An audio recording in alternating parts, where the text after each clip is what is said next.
Assalamualaikum. Apakah warga tahu berapakah gaji atau tunjangan BPD di tahun 2020 ini? Peraturan Menteri Dalam Negeri Republik Indonesia Nomor 110 Tahun 2016 tentang Badan Permusyawaratan Desa menjelaskan bahwa terdapat 3 sumber penghasilan BPD. Apa sajakah itu dan berapa total penghasilannya? Sebelum kita lanjutkan, silakan klik subscribe dan tekan loncengnya biar warga dapat menerima informasi video terbaru dari channel ini. Dalam Peraturan Menteri Dalam Negeri Republik Indonesia Nomor 110 Tahun 2016 disebutkan bahwa pimpinan dan anggota BPD mempunyai hak untuk memperoleh tunjangan. Bentuk tunjangannya antara lain tunjangan kedudukan, tunjangan kinerja, dan tunjangan lainnya. Mari kita bahas satu persatu. Tunjangan kedudukan. Tunjangan kedudukan merupakan tunjangan anggota Badan Permusyawaratan Desa dalam rangka melaksanakan tugas dan fungsinya. Hal ini sesuai dengan pasal 31 dan pasal 32. Seperti kita ketahui, BPD mempunyai fungsi 1. Membahas dan menyepakati rancangan peraturan desa bersama kepala desa. 2. Menampung dan menyalurkan aspirasi masyarakat desa. Dan 3. Melakukan pengawasan kinerja kepala desa. Sedangkan berdasarkan pasal 32, BPD mempunyai tugas antara lain 1. Menggali aspirasi masyarakat, 2. Menampung aspirasi masyarakat, 3. Mengelola aspirasi masyarakat, 4. Menyalurkan aspirasi masyarakat, 5. Menyelenggarakan musyawarah BPD, 6. Menyelenggarakan musyawarah desa, 7. Membentuk panitia pemilihan kepala desa, 8. Menyelenggarakan musyawarah desa khusus untuk pemilihan kepala desa antar waktu, 9. Membahas dan menyepakati rancangan peraturan desa bersama kepala desa, 10. Melaksanakan pengawasan terhadap kinerja kepala desa, 11. Melakukan evaluasi laporan keterangan penyelenggaraan pemerintah desa, 12. Menciptakan hubungan kerja yang harmonis dengan pemerintah desa dan lembaga desa lainnya, dan 13. Melaksanakan tugas lain yang diatur dalam ketentuan peraturan perundang-undangan. Berapa besaran dari tunjangan kedudukan tersebut? Tiap desa dan kabupaten tentu akan merumuskan besaran yang berbeda, karena belum ditemukan aturan yang mengatur besaran nominalnya. Yang ada adalah kalimat selama anggaran mencukupi dan anggaran dituangkan dalam APBDes. Saya berikan contoh untuk tunjangan kedudukan yang ada di salah satu desa di Kabupaten Sidoarjo.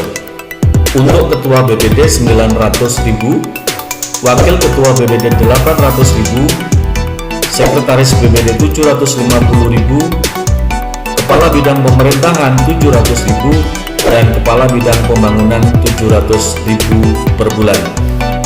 Tunjangan BPD yang kedua adalah tunjangan kinerja. Tunjangan kinerja dapat diberikan dalam hal terdapat penambahan beban kerja. Hal ini sesuai dengan pasal 56 Permendagri Nomor 110 Tahun 2016 tersebut. Tunjangan kinerja bersumber dari pendapatan asli desa. Salah satu yang bisa mendapatkan tunjangan kinerja BPD adalah pada saat BPD membuat produk hukum desa atau PHD, di mana pembuatan produk hukum ini melalui beberapa tahapan. Yang pertama adalah perencanaan, kedua adalah proses penyusunan, 3 adalah proses pembahasan, 4 adalah proses penetapan, 5 proses pengundangan, dan 6 proses penyebarluasan. Dengan banyaknya kegiatan dalam proses pembuatan produk hukum desa, maka BPD dapat menganggarkannya. Misalnya untuk satu produk hukum desa dianggarkan 10 juta rupiah. Jika dalam tahun 2020 ini BPD merencanakan pembuatan 2 produk hukum desa, misalnya pertama pembuatan perdes kewenangan desa dan 2 perdes tentang aset desa, maka BPD dapat menganggarkan 20 juta rupiah. Tunjangan ketiga adalah tunjangan lainnya. Tunjangan lainnya merupakan penunjang kegiatan dan kepentingan tugas dan fungsi anggota BPD. Tunjangan tersebut bisa berupa 1. Biaya perjalanan dinas dalam daerah, dan 2. Biaya perjalanan dinas luar daerah. Untuk lebih detail tentang tunjangan lainnya ini diatur dalam peraturan bupati di masing-masing daerah. Saya ambil contoh Peraturan Bupati Sidoarjo Nomor 77 Tahun 2019 tentang pedoman penyusunan anggaran pendapatan belanja desa tahun 2020. Disebutkan bahwa biaya perjalanan dinas dapat diberikan kepada kepala desa, perangkat desa, karyawan non-perangkat desa, BPD, dan mitra pemerintah desa yang mengikuti kegiatan kedinasan keluar desa berdasarkan undangan dari pemerintah pusat, pemerintah provinsi, pemerintah kabupaten, atau dari kecamatan. Yang dimaksud dengan mitra pemerintah desa adalah BPD, lembaga kemasyarakatan desa, pengurus BUMDes, organisasi masyarakat, atau masyarakat yang mempunyai keterikatan dan atau menjadi binaan terkait kegiatan pemerintah desa. Berapakah standar uang hariannya? Bahwa standar uang harian biaya perjalanan dinas sebesar Rp40.000, sedangkan perjalanan dinas di luar daerah dalam provinsi di Jawa Timur untuk zona 1 meliputi daerah Surabaya, Gresik, Kabupaten Kota Mojokerto, dan Kabupaten Kota Pasuruan, maka BPD berhak mendapatkan biaya perjalanan dinas sebesar Rp250.000. Sedangkan untuk zona 2 meliputi daerah di luar zona 1, besaran uang harian zona 2 adalah zona 1 ditambah dengan Rp250.000.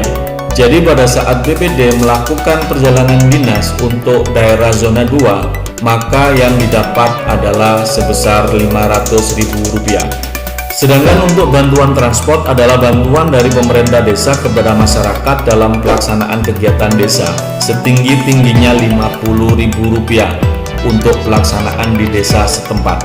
Pertanggungjawaban bantuan transport berupa daftar hadir dan tanda terima dari penerima bantuan transport. Terima kasih sudah menonton.